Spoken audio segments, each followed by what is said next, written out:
Баршаңызға қайырлы күн, сіздермен Айжан. Бүгін сіздермен жеті шелпекті бірге әзірлейтін боламыз. Шелпек өте дәмді, жұмсақ, майсыз, нәзік болып шығады, жасалуы өте оңай. Ал енді бастаймыз. 500 грамм ұнды електен өткізіп аламыз.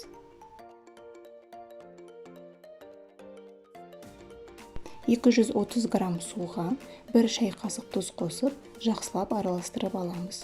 Суымыз жылы болу қажет.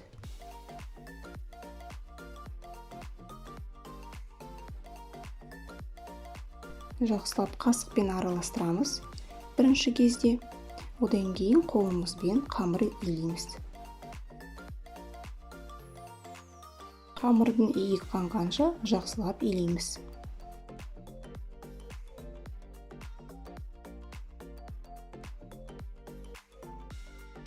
Полиэтилен пакетке салып қоямыз. 15-30 минут қамырды демалуға қалдырамыз. Енді қамырды 7 бірдей бөлікке бөліп аламыз.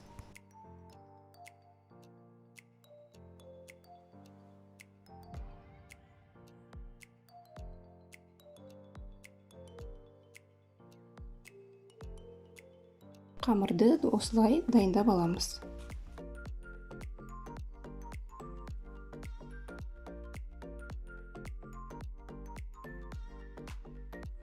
Қамырды жайғанша басқаларының бетін жауып қоямыз.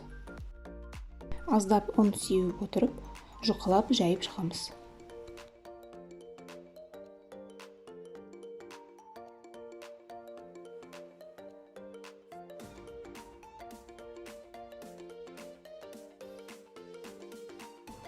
Табаға өсімдік майын құйып, жақсылап қыздырып аламыз.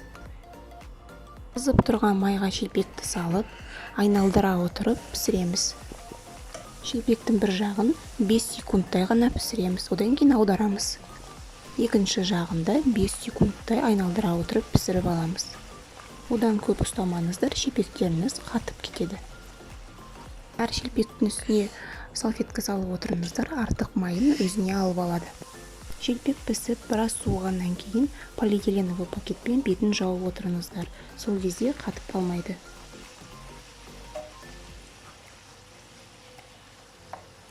Шелпектеріміз дайын болды. Міне қараңыздар, осындай жұқа, жұмсақ, нәзік болып піседі. Тура 7 шелпек шығады. Егер видео ұнаса, лайк, подписаться басып, комментарий қалдыруды ұмытпаңыздар. Достарыңызбен бөлісіп қойыңыздар. Мені рецепттерімді өткізіп алмау үшін қоңыраушаны басып қойыңыздар. Сіздермен болған Айжан, соңына дейін қарағандарыңызға көп рахмет. Келесі кездескенше сау болыңыздар.